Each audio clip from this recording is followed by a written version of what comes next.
Well, hey everybody, I'm Jack, and this is Raw Tropical Living. Thanks for joining me today. Hope you all had a spectacular weekend. It was just a nice, quiet, relaxing weekend around here, and we're finishing off with the little clouds here, teasing us with rain. But if it's going to rain, I kind of hope it waits a little bit so I can get out and go down to the park later, or go to another spot that I like to go, finish. That's just kind of my zen thing at the end of the day. I go down to the park almost every day, and if I don't go to the park, I've got another little outdoor spot. But anyhow, today I want to talk about, do I recommend a raw food diet? And I will tell you why not necessarily. Guys, I do videos every day. So if you're not already subscribed to the channel, I'd appreciate if you go down and hit that subscribe button now. Then be sure you click on the little bell and check send notifications so you'll stay subscribed to the channel. I've probably mentioned a number of times, I spend a lot of time on Instagram, so I see a lot of photos. I make a lot of comments. I like a lot of things. And I will like things sometime, and somebody, that knows me, they get it. They almost kind of seem kind of sheepish, and they go, oh, well, this isn't raw, but blah, blah, blah. And I'm like, yeah, so? It's like, sometimes people just like, he's the raw guy, and I'm not the raw guy. I'm the vegan guy. I'm the plant-based guy. I like to spread a message of doing a responsible, reasonable, plant-based diet, however, whatever form that takes for you.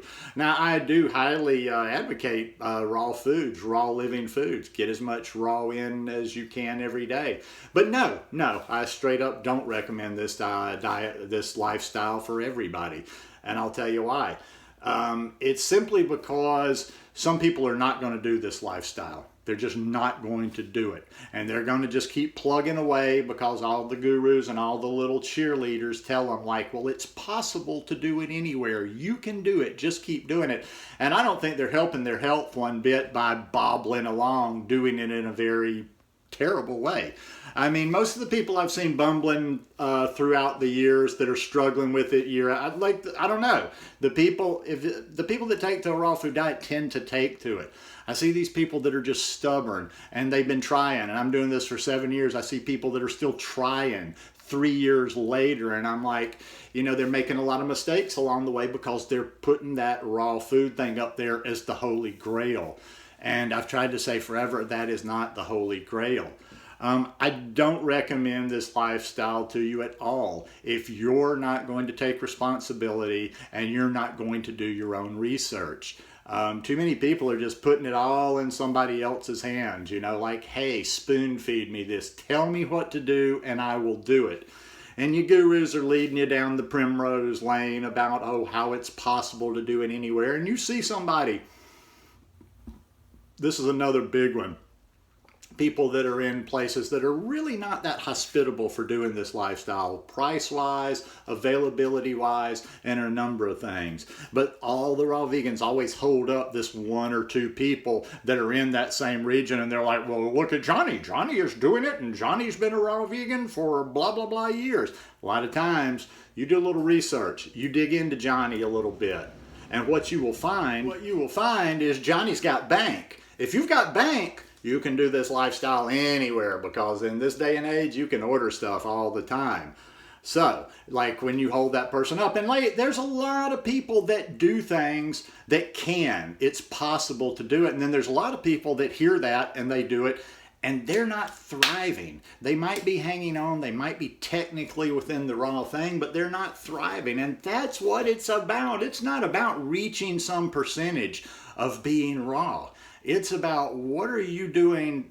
How are you making the best decisions for your body? Are you putting that first, or are you like wanting to be part of the raw club and just be like, okay, well, I can say that I'm fully raw. And that, like I say, that just comes, the people that are so susceptible to following others, stop following others. That's why I've always tried to push people away ever since I've been doing this channel. Don't follow me. Take what you can. I would never, never, never want to be your only source of information for a raw food diet, for your health, for a plant-based diet, or vegan, or anything. You need to get a taste of everybody. You need to see what resonates with you. And don't trust the people that tell you otherwise. Don't trust the people that say only watch these things. Explore. Are you slow? And I'm not trying to insult you there. That's a rhetorical question, but are you slow? Do you not know how to go through information and figure things out for yourself? When I started the journey, I was a drunk that had been drinking for 30 years. My brain was not the clearest in the world. I mean, I don't remember things. I don't retain things very well, but I've been in the driver's seat since day one. Since day one. And I've figured a lot of this stuff out on my own through experimentation. That's another thing right there. Maybe people need to have a little bit of time in their life, and you can't just be part of the rat race. Getting up at 5 a.m. every morning, making 6 lunches for the kids, going to work, doing this, and this. Maybe it's not even practical within your lifestyle. Some people are just running themselves into the ground because they're constantly prepping things, prepping, trying to do this, trying to do that. So there's a lot of circumstances. One size doesn't fit. I don't believe in one size fits all with too many things in this life. And that comes to how we put nutrition in our body as well.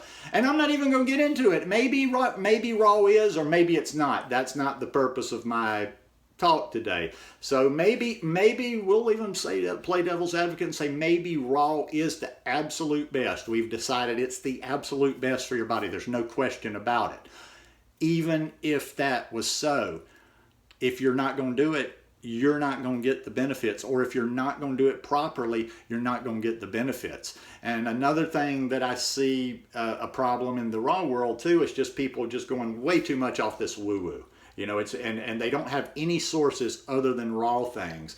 I've started taking my nutrition a little bit more seriously, a lot more seriously in the last couple of years, because as you get older, circumstances change. I don't have health insurance.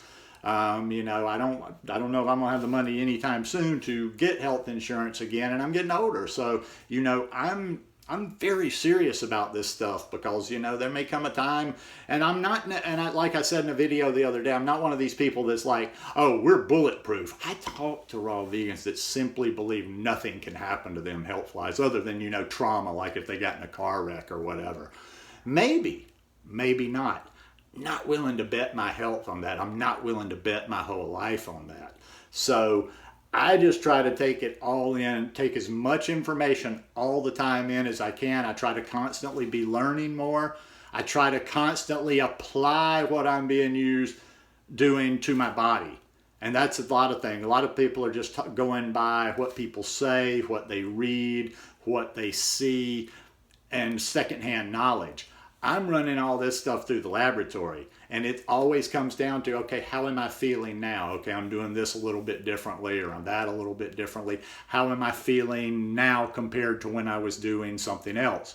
Especially if I make any adjustments or changes in my in the way that I'm eating. But no, one size does not fit all. Y'all, excuse me, I'm just trying to make sure I don't miss anything on my notes there. But no. And that was not like some clickbait or whatever where I was going to say, yeah, of course, some little tricky thing. No, I don't recommend the raw food diet to many people. When I'm first talking about this lifestyle, it's interesting. People will come up, and sometimes they've seen my channel, and they haven't. I'll see them in public somewhere. I've seen this in Pensacola a few times, and they're asking all about raw. When I meet someone and they don't know, they're not on a plant-based diet, or they're not vegan, and they're showing some sort of interest, like I did this at the Pensacola Veg Fest this year.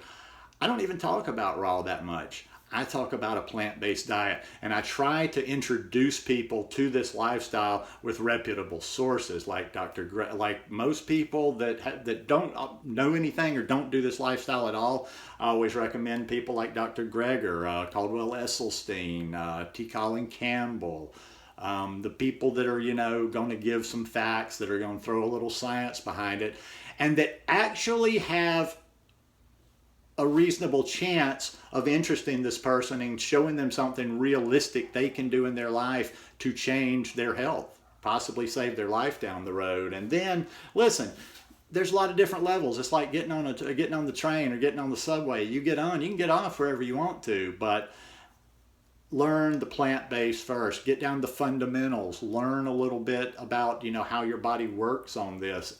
Don't be in a hurry to get to fully raw. If you decide you do want to go to fully raw, that's great. That's great. It's going to be good for you if you put in the time, if you learn what you need to do for yourself. But anyhow, once again, that's just my opinion, but that's all this channel is, just my opinion. And remember, anybody else doing a channel, that's all theirs is too, is an opinion. So anyhow, hope you guys enjoyed this one today. If you like it, please give me a thumbs up, and we'll see you tomorrow. Have a great week. Peace.